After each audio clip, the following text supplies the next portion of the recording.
আমি তো বুঝি আপনাদের বেদনা। আমাদের প্রতিনিয়ত এই বাপ মা ভাই বউ এদের হারানোর ব্যথা নিয়ে আমাদের চলতে হয়।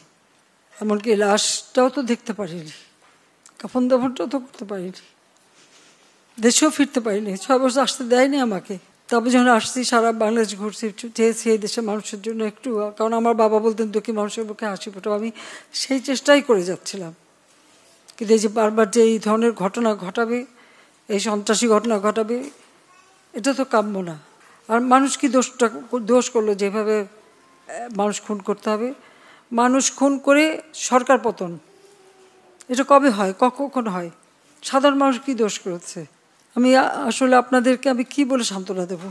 আমি খালি একটু বলবো যে আমি আপনাদের মতনই একজন, বাবা মা ভাই হারানো সেই এতিম। কাজে আপনাদের কষ্ট আমি বুঝি, আমি আছি আপনাদের জন্য, আপনাদের পাশে। আর আমার চেষ্টা থাকবে যারা এই খুনের সঙ্গে জড়িত খুঁজে খুঁজে বের করে তারা অবশ্যই যেন শাস্তি পায়, সেটাই আমার প্রচেষ্টা থাকবে, সেটাই আমি করবো। আপনাদেরও সাহায্য চাই, কারণ আপনাদের কাছেও সাহায্য, যদি আপনারা কিছু জানেন জেনে আমাদের জানাবেন। কারণ এইভাবে বারবার বাংলাদেশটাকে নিয়ে খেলা, এটা আর হতে দেওয়া যায় না। কাজে আমি আপনাদেরই সাহায্য চাই।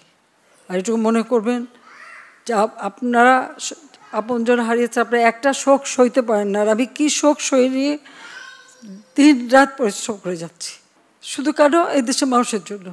কিন্তু আজকে এইভাবে বাধা দেওয়া, যা কিছু করি জ্বালায় পরে শেষ করে দেওয়া, এটা তো কোনো দিনই গ্রহণযোগ্য না। বা সাধারণ মানুষই তো সুবিধা পেত।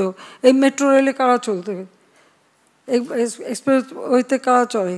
মানুষের কাজ করাটাই তো আমার কাজ। আর মানুষ মেরে লাশ ঝুলিয়ে রাখার মতো এই বর্বরতা, জানোয়ারের মতো ব্যবহার, এটা কি কেউ করতে পারে?